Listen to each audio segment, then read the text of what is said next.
அண்மை செய்திகளை பார்த்து வருகிறோம். அனைத்து கட்சி கூட்டத்தில் தற்போது வைகோ உரையாற்றி வருகிறார்.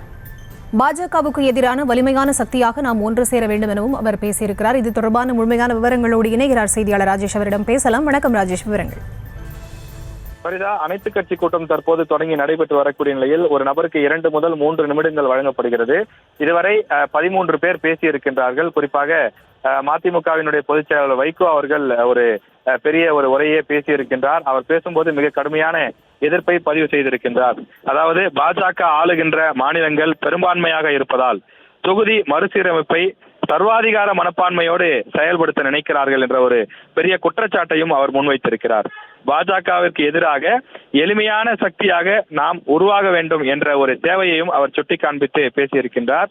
மேலும் தொகுதி அரசியல் அமைப்பு என்பது மாநில சுயாட்சிக்கு எதிரானது என்பதை நாம் அழுத்தம் திருத்தமாக நிரூபிக்க வேண்டிய நேரம் இது என்றும் ஆவேசமாக இந்த கூட்டத்தில் அவர் பேசியிருக்கின்றார்.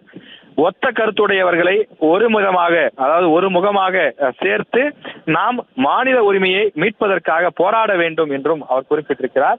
ஏறக்குறைய அனைத்து கட்சிகளுடைய கருத்து என்பது நாம் தனித்தனியாக போராடாமல் இதில் எந்தெந்த மாநிலங்களுக்கெல்லாம், எந்தெந்த முதலமைச்சர்களுக்கெல்லாம், எந்த கட்சிகளுக்கெல்லாம் இதில் ஒத்த கருத்து இருக்கிறதோ, யாரெல்லாம் நம்முடைய நிலைப்பாட்டை ஏற்றுக்கொள்கிறார்களோ, நம்முடைய மாநிலம் மட்டுமல்லாமல் இந்திய அளவில் இருக்கக்கூடிய அனைத்து கட்சிகளையும் ஒன்று திரட்டி மத்திய அரசுக்கு எதிராக போராட வேண்டும். அப்போதுதான் இந்த திட்டத்தில் நாம் வெற்றி காண முடியும் என்பது மதிமுக பொதுச் செயலாளர் வைகோ அவர்களுடைய கருத்தாக இருக்கின்றது.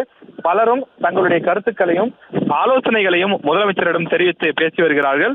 முதலில் முதலமைச்சர் ஒரு வரைவு தீர்மானத்தை அறிமுகம் செய்து பேசினார். அதனைத் தொடர்ந்து ஒவ்வொரு கட்சிகளும் தங்களுடைய நிலைப்பாட்டை பேசி வருகிறார்கள். தற்போது வரை 13 கட்சிகளுடைய பிரதிநிதிகள், தலைவர்கள் பேசி முடித்திருக்கக்கூடிய நிலையில் அனைவருமே ஆதரவு மட்டும்தான் தெரிவித்திருக்கிறார்கள். யாரும் எதிர்ப்பு தெரிவிக்கவில்லை. சில ஆலோசனைகளோடு ஆதரவு தெரிவித்து பேசி வருகிறார்கள். விவரங்களுக்கு நன்றி ராஜேஷ்.